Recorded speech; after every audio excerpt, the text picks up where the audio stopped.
Engineering చదివే పిల్లలకైతే 20,000, polytechnic చదివే పిల్లలకు 15,000, ఐటీఐ చదివే పిల్లలకు 10,000. ఇలా ప్రతి సంవత్సరం కూడా క్రమం తప్పకుండా ఏప్రిల్ మాసంలో ప్రతి సంవత్సరంలో 1,100 కోట్లు మన ప్రభుత్వం జమ చేసేది. ఈ ప్రభుత్వం వచ్చింది ఏప్రిల్ 2024, ఏప్రిల్ 2025 2,200 కోట్లు బకాయిలు. ఈరోజు పిల్లలు చదువులు మానేసి ఫీజులు కట్టలేక పిల్లలు చదువులు మానేస్తూ ఉన్న పరిస్థితులు, తల్లిదండ్రులు ఇబ్బందులు పడుతూ ఉన్న పరిస్థితులు, చదువుల రంగం పూర్తిగా నాశనం అయిపోయి ఆంధ్ర రాష్ట్రంలో చదవాలి అని అంటే అప్పులు పాలయ్యే పరిస్థితులకి ఈరోజు రాష్ట్రంలో మన పిల్లలు కనపడతా ఉన్నారు. వైద్య రంగం గురించి నేను చెప్పాల్సిన పనిలా, ఆరోగ్యశ్రీ అనేది తెరమరుగైపోయింది. ఏకంగా నెలకు 300 కోట్ల రూపాయలు ఖర్చు అవుతుంది ఆ పథకానికి.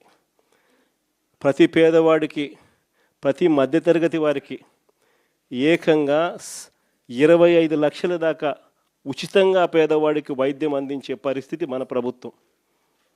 3,300 ప్రొసీజర్లకు విస్తరించి 25 లక్షల దాకా ఉచితంగా పేదవాడికి వైద్యం అందిస్తూ, పేద మధ్యతరగతి వారికి వైద్యం అందిస్తూ మన ప్రభుత్వ హయాంలో ఆరోగ్యశ్రీని నాన్న ఈ లెవెల్లోకి తీసుకొస్తే మనం ఈ లెవెల్లోకి తీసుకుని పోయి నడిపించినాం. ఈ రోజుకి దాదాపుగా 20 నెలలు ఇంటూ 300 కోట్లు అంటే దాదాపుగా 6,000 కోట్లు. ఈ రోజుకి కూడా బకాయిలు ఎంత ఉన్నాయనంటే 4,000 కోట్లు పైచులకు ఈ రోజుకి కూడా బకాయిలు. నెట్వర్క్ హాస్పిటల్ బోర్డులు తిప్పేసాయి, పేషెంట్లను మేము చూడము అని చెప్పేస్తూ ఉన్నారు. ఈరోజు ఆరోగ్యశ్రీ అనేది హాస్పిటల్లో కనపడని పరిస్థితుల్లోకి చంద్రబాబు నాయుడు ప్రభుత్వంలో జరుగుతూ ఉంది. 104, 108 మన ప్రభుత్వ హయాంలో కోవిడ్ టైంలో కూడా ఫ్లాగ్ చేసి 104, 108 వెహికల్ మొత్తం పంపించి కొత్త వెహికల్స్ తీసుకొని వచ్చి ప్రతి మండలానికి పంపించిన కార్యక్రమం మందైతే ఇప్పుడు ఆ వెహికల్స్ అన్నీ కూడా పడకేసినాయి. తెలుగుదేశం పార్టీకి సంబంధించిన డాక్టర్ల వింగ్ హెడ్ అంటే ఎవడో కేవలం 5 కోట్ల రూపాయలు కూడా లేనోడు 104, 108 వాహనాలు కాంట్రాక్ట్ ఇచ్చినారు. పూర్తిగా బండ్లన్నీ పడుకున్నాయి, స్కాములు చేసినారు. పూర్తిగా బండ్లు రాక ఈరోజు 104, 108కి ఫోన్ చేస్తే 2 గంటల తర్వాత వస్తామని చెప్తున్నారు. 108కి ఫోన్ చేస్తే ఆరోగ్యశ్రీ అనేది పూర్తిగా పడకేసింది. వైద్యం అన్నది పేదవాడికి అందకుండా పోయే పరిస్థితిలోకి వచ్చింది.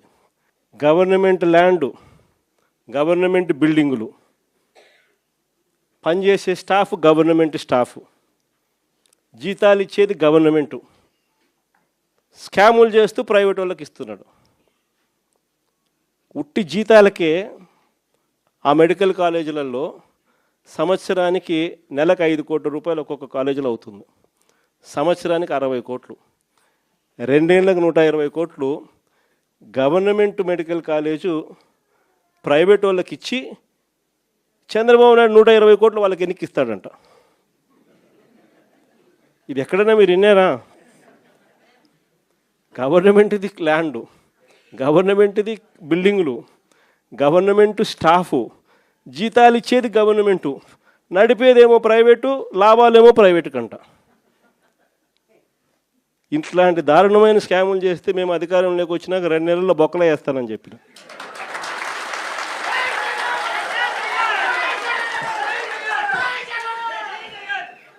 మనం ఎప్పుడైతే ఆ మాట చెప్పినామో అప్పుడు ఒక్కడు కూడా ఆ స్కాములు లేక మేము రాము, మాకు చంద్రబాబు నాయుడు ఈ కాలేజీలు వద్దు అని ఏకంగా చంద్రబాబు నాయుడుకి చెప్తా ఉన్న పరిస్థితులు మొట్టమొదటిసారిగా కనిపిస్తూ ఉన్నాయి. ఇంకా వ్యవసాయం గురించి నేను చెప్పాల్సిన పనిలా, ఏ పంటకు గిట్టుబాటు ధరలు రావడంలా, ఎక్కడ చూసినా దళారీ వ్యవస్థ, చివరికి ఎరువులు కూడా బ్లాక్లో కొనుక్కోవాల్సిన పరిస్థితులకి మొట్టమొదటిసారిగా రాష్ట్రంలో చూస్తూ ఉన్నాం. మన ప్రభుత్వ హయాంలో ఉన్న ఆర్బీకేలు ఈ పొద్దు తెరమరుగైనాయి. మన ప్రభుత్వం హయాంలో ఉన్న ఈ క్రాప్ వ్యవస్థ ఈరోజు నీరు గారిపోయింది. మన ప్రభుత్వ హయాంలో ఉచిత పంటల బీమా ఈరోజు కనపడకుండా పోయింది. మన ప్రభుత్వ హయాంలో ఉన్న సీజన్ ముగిసేలోగానే సీజన్లో జరిగిన నష్టాన్ని మళ్ళీ తిరిగి రైతులకు ఇస్తున్న ఇన్పుట్ సబ్సిడీ ఈరోజు కనపడకుండా తెరమరుగైపోయింది. చివరికి రైతులకు ఈయన ఇస్తానన్న అన్నదాత సుఖీభవ అని చెప్పి ఈయన ఇస్తానన్న కూడా మోసంగా తెగిపోయింది. సంవత్సరానికి 20,000, 2 ఏళ్ళకి కలిపి 40,000, ఇచ్చింది 10,000, 30,000 ఎగనామం. రైతుల పరిస్థితి ఈరోజు ఎందుకురా నాయనా చంద్రబాబుని తెచ్చుకున్నాము అనే పరిస్థితిలో ఈరోజు రైతులు బాధపడతా ఉన్నారు. మీరే చూడండి, వ్యవసాయం, చదువులు, విద్య, వైద్యం, ఈ 3 ఏ ప్రభుత్వమైనా కూడా తమ బాధ్యతగా నడిపే వ్యవస్థలు. 3 వ్యవస్థలు పూర్తిగా కుప్పకూలిపోయినాయి. 4వ వ్యవస్థ లా అండ్ ఆర్డర్. ఈరోజు రెడ్ బుక్ రాజ్యాంగంతో 4వ వ్యవస్థ పూర్తిగా దిగజారిపోయిన పరిస్థితిలోకి ఈరోజు కనిపిస్తూ ఉంది. మరి ప్రభుత్వంలో ఈయన ఉండేది ఎందుకు ఈయన ముఖ్యమంత్రిగా పరిపాలన చేస్తూ ఉన్నాడు? అందరికీ అన్ని ప్రైవేట్ అనేసరికి ఆ ముఖ్యమంత్రి కుర్చీ కూడా ప్రైవేట్కి ఇచ్చేయచ్చు కదా. ఎందుకు అన్ని ప్రైవేట్ అనేటట్టుగా అయితే ఈయనకి ఎందుకు ఓటు వేయాలా? ఈయన ఏం చేయడానికి అని చెప్పి అక్కడ ఉన్నాడు. ఇలాంటి పరిస్థితుల్లో ఎవరైనా ప్రజలు ప్రశ్నిస్తే చంద్రబాబు నాయుడు గారికి అసహనం, వాళ్ళ మీద కేసులు పెట్టడము, వాళ్ళ మీద తనకున్న కోపాన్ని చూపించడము, ఇవన్నీ కూడా జరుగుతూ ఉన్నాయి.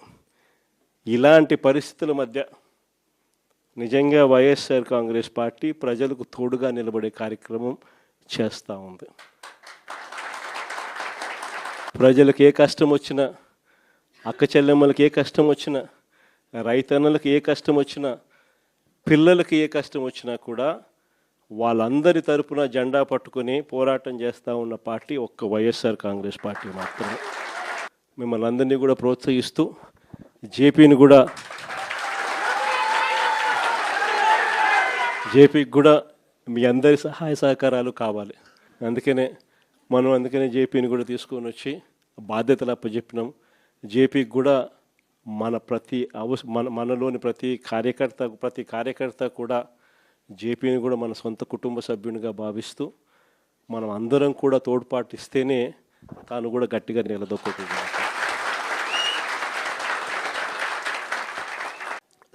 చూస్తా కన్ను మూసుకుని కన్ను తెరిచేసరికి దాదాపుగా 2 సంవత్సరాలు కన్ను మూసుకుంటే అయిపోయింది. మొత్తానికి 5 బడ్జెట్లు ప్రవేశపెట్టే అవకాశం రాష్ట్ర ప్రభుత్వానికి ఉంటుంది. అందులో 2 అయిపోయినాయి. 3వది ఇప్పుడు ఫిబ్రవరి చివరిలోనో మార్చిలోనో 3వ బడ్జెట్ ప్రవేశపెడతారు. దాని తర్వాత ఇంకా మిగిలి ఉండేది 2. ఇక్కడ నుంచి ఒక 3 సంవత్సరాలు. ఆ 3 సంవత్సరాల్లో 1.5 సంవత్సరం పోతే దాని తర్వాత నా పాదయాత్ర కూడా స్టార్ట్ అయిపోతుంది.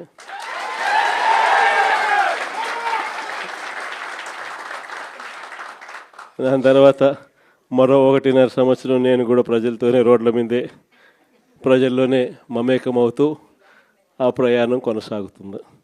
ఇది మరీ ముఖ్యంగా ఎందుకు చెప్పాల్సి వస్తూ ఉంది అంటే ఈరోజు పరిపాలన చాలా అన్యాయంగా జరుగుతూ ఉంది.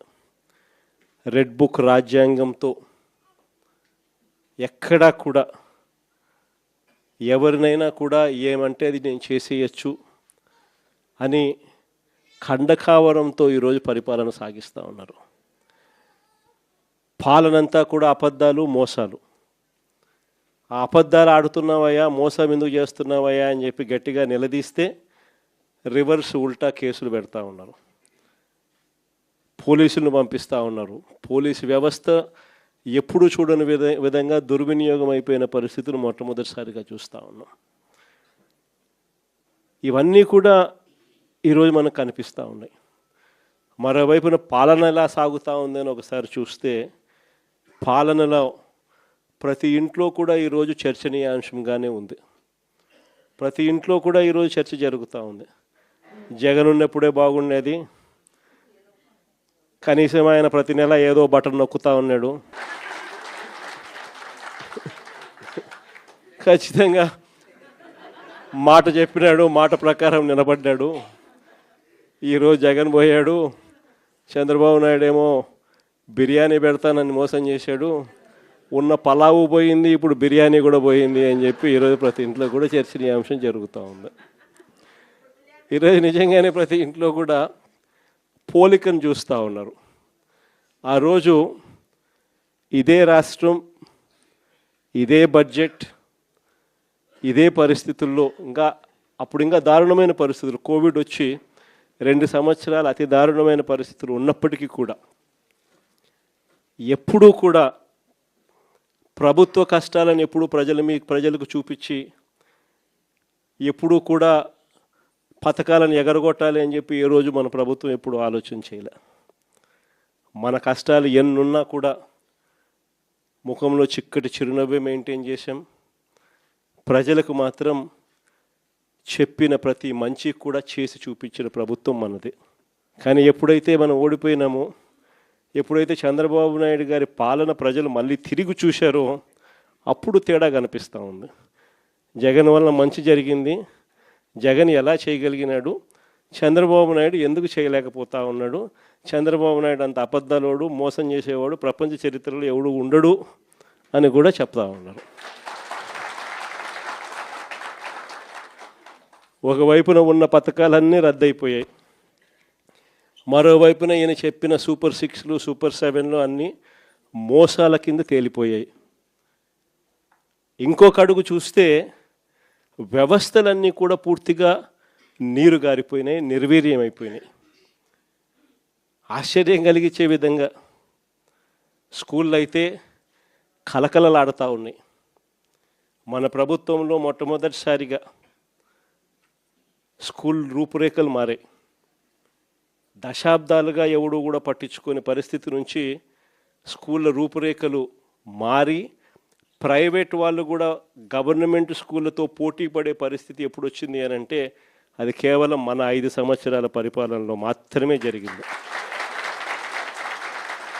గవర్నమెంట్ స్కూళ్ళల్లో పిల్లల్ని చేర్పించాలంటే ఎమ్మెల్యే చేత రికమెండేషన్ తీసుకొని పోయి లెటర్లు తీసుకొని పోయి చేర్పించే పరిస్థితి నుంచి ఈరోజు గవర్నమెంట్ స్కూళ్ళల్లో ఏకంగా దాదాపుగా 9 లక్షల మంది పిల్లలు గవర్నమెంట్ స్కూళ్ళు మానేసిన పరిస్థితి ఈరోజు రాష్ట్రంలో కనిపిస్తూ ఉంది. స్కూళ్ళు నాశనం అయిపోయాయి. పెద్ద చదువులు చదువుతూ ఉన్న పిల్లలు ఫీజు రీయింబర్స్మెంట్ లేక 8 క్వార్టర్స్, జనవరి, ఫిబ్రవరి, మార్చికి సంబంధించిన క్వార్టర్ మామూలుగా ఏప్రిల్లో వెరిఫై చేసి మేలో ఫీజు రీయింబర్స్మెంట్ ఇచ్చేసేయాలి. ఒక క్వార్టర్ అయిపోతూనే, ఒక త్రైమాసికం అయిపోతూనే ఆ త్రైమాసికానికి సంబంధించి మన ప్రభుత్వ హయాంలో నెక్స్ట్ త్రైమాసికంలో పాత త్రైమాసికానికి సంబంధించిన డబ్బులు ఆ తల్లుల ఖాతాల్లోకి డబ్బులు పడేటివి వెరిఫికేషన్ కంప్లీట్ చేసుకుని. జనవరి, ఫిబ్రవరి, మార్చికి సంబంధించిన త్రైమాసికం ఆ క్వార్టర్ నుంచి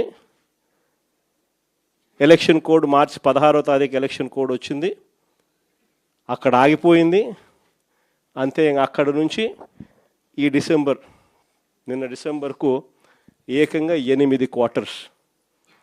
ఒక్కొక్క క్వార్టర్కు పిల్లలకు ఫీజు రీయింబర్స్మెంట్ కింద 700 కోట్లు ఒక్కొక్క క్వార్టర్కు త్రైమాసికానికి డబ్బులు ఇవ్వాల్సి వస్తే 8 క్వార్టర్స్ అంటే 8 × 7 5,600 కోట్లకు గాను కేవలం 700 కోట్లు ఇచ్చినారు.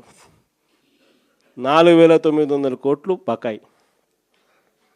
వసతి దీవెన కింద ప్రతి జనవరిలో 1,100 కోట్లు పిల్లలకు బోర్డింగ్ అండ్ లాడ్జింగ్ ఖర్చుల కోసం, ఇంజనీరింగ్ చదివే పిల్లలకు, ఇటువంటి చదువులకు, డిగ్రీ చదివే పిల్లలకు ప్రతి సంవత్సరం, ఇంజనీరింగ్ చదివే పిల్లలకైతే 20,000, పాలిటెక్నిక్ చదివే పిల్లలకు 15,000, ఐటీఐ చదివే పిల్లలకు 10,000, ఇలా ప్రతి సంవత్సరం కూడా క్రమం తప్పకుండా ఏప్రిల్ మాసంలో ప్రతి సంవత్సరంలో 1,100 కోట్లు మన ప్రభుత్వం జమ చేసేది.